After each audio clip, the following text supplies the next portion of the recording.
I've got to be honest, it's something when you work somewhere, as long as I've worked here, and it's brought up a few years ago, it's something that's in your mind, and maybe when you're picturing what's going to happen, when you get to that, you picture it kind of being a little bit more, an exciting moment, that it was really more of a relief to kind of get it out of the way, that the emotion of it was not anything that I expected, and I think a lot of it had to do with the people that were there, and it's such that number means so much to me from the standpoint of all the assistants that I've had and the literally over 100 players that have been a part of it. To really celebrate that type of experience, you want those people that were there, that were a part of that journey, to be a part of it, and for me to have the opportunity or the stage to be able to tell them how much I appreciate them, that is such a group effort of so many people involved in that number.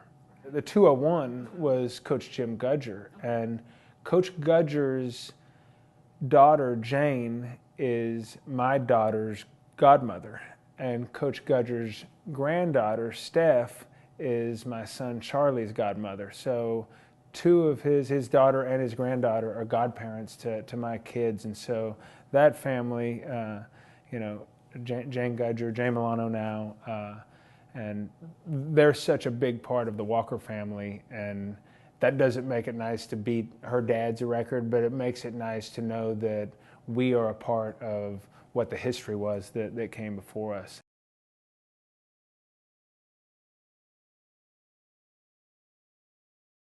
When I came to interview here, my interview process was so crazy because I met with Coach Peak, and I was just about hired, and I met with the athletic director, who at the time was Margot Harbison. This is back 91, 92.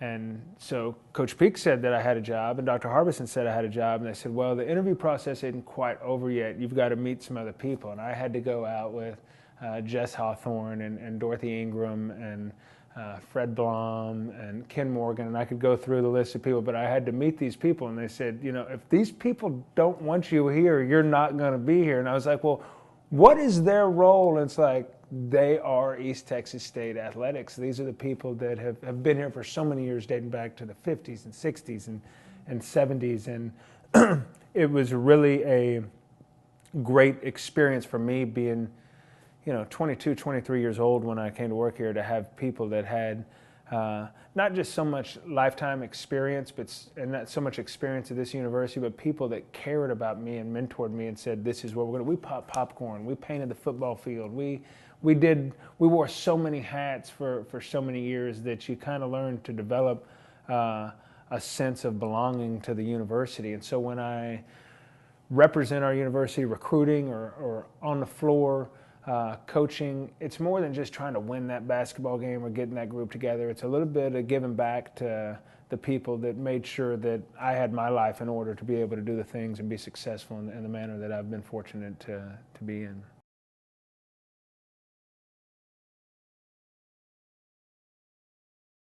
I lived in the locker room for about 8 months, and he can back that story up. I came here thinking I was going to live in the dorms and that there would be a furnished apartment as part of the assistantship. That didn't. Everything in life doesn't always work out the way. You were a graduate assistant. I was a graduate assistant, and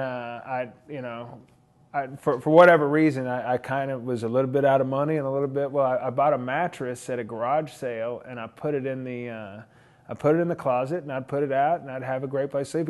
This was before cell phones and before. So I had my office phone, I had air conditioning. I lived in this locker room for about 8 months, and I thought I had it made. I never looked at it and thought, wow, where am I living right now? I was like, this couldn't be any better. I've got all this space, and I got many a compliment about being the first one to work and the last one to leave, because my car never moved from outside the field house. And when I moved out of the locker room, I lived with him, and I think me and his daughter Stephanie and his son Scott, and we had a dog that was this dog had to be 4 feet tall. It was so big, and her name was Sasha, and we shared the couch in his living room. And I would always start off on the couch, and I would usually end up, and Sasha would be stretched out on the couch, and I would be on the floor. And we laugh about that. But those were some really great times. We experienced a lot of great years. We had some really great players that played for us together, and it was a great experience to kind of learn how I wanted to do things. And I do things a little differently now than what he did, but I think what I've taken from him more than anything is how I want to be treated and how I want to treat people. And if there's anything that I pride myself on in my career, I think we've given people the best opportunity to have success after they leave here as much as the amount of success they can have while they're here.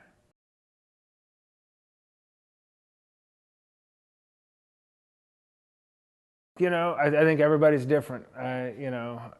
We're all equals here, but we're not all treated the same. And I think I give them a lot of life experience that I've been through. I think I've had a good life, but I've been challenged throughout my years, and I like to try to get to know them.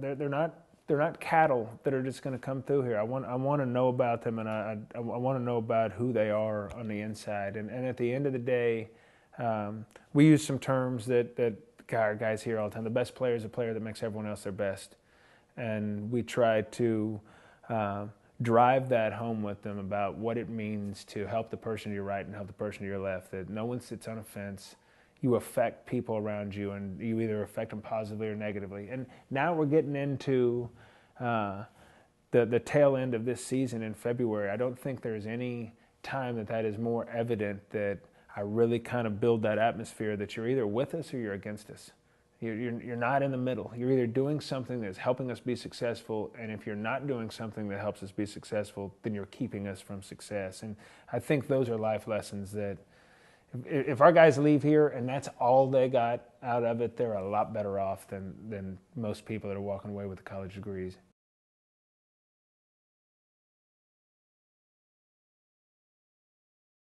Two names that come to mind because they played and they coached, Lynn Bishop and Ross Hodge they're two people that were just loyal, dedicated student athletes to this university, that if that's all they did was their tenure here as a student athlete, we got a lot out of them for the money that we put back. And both those guys stuck around and were assistant coaches with us and gave back to other teams. And the relationships I had with both those guys, different as a player and then different as a coach to work with, I have a strong connection with them. But you start talking about, Doug Peak and Roger Brown and Jason Burton and Bobby Taylor and doctors and lawyers, and some work in the cafeteria here on campus, to all over, numerous graduates. Lynn Bishop is our women's assistant now, that of one of the names I mentioned. Ross Hodge is the assistant coach at Colorado State, and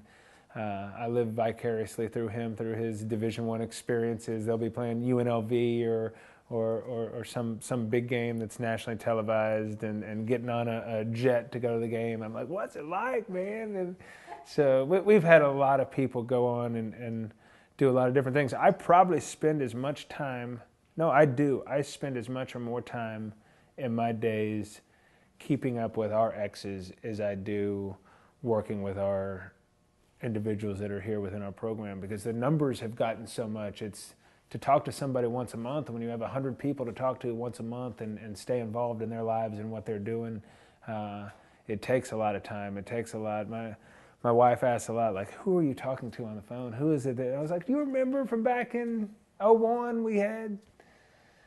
So we've had numerous guys go and play in the double digits of guys that have gone over and played overseas in other countries, from Europe to South America to Central America. We've had a lot of guys that have done a lot of different things and got our name out there in a lot of different places.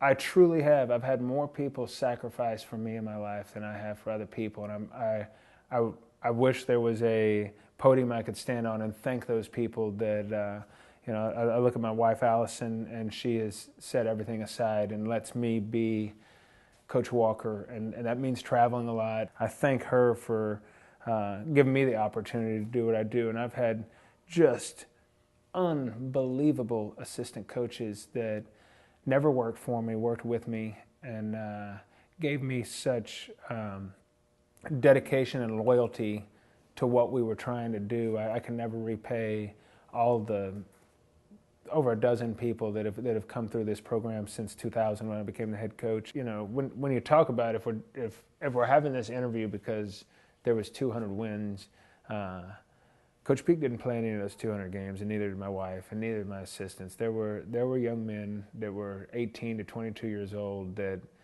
decided that they would listen to how we're going to do things and put a game plan together and be a part of a team. And those are the guys that sweated and were out there on the floor. And I cannot, if I was going to start with thank yous, I'd thank the people that have been loyal to me, that wore the jerseys and worked so hard to represent our university, not just on the floor, but in the classroom and in the community in such a fine manner over the past 13 years. I'm very proud of them, of what they did and where they are and what they're doing now.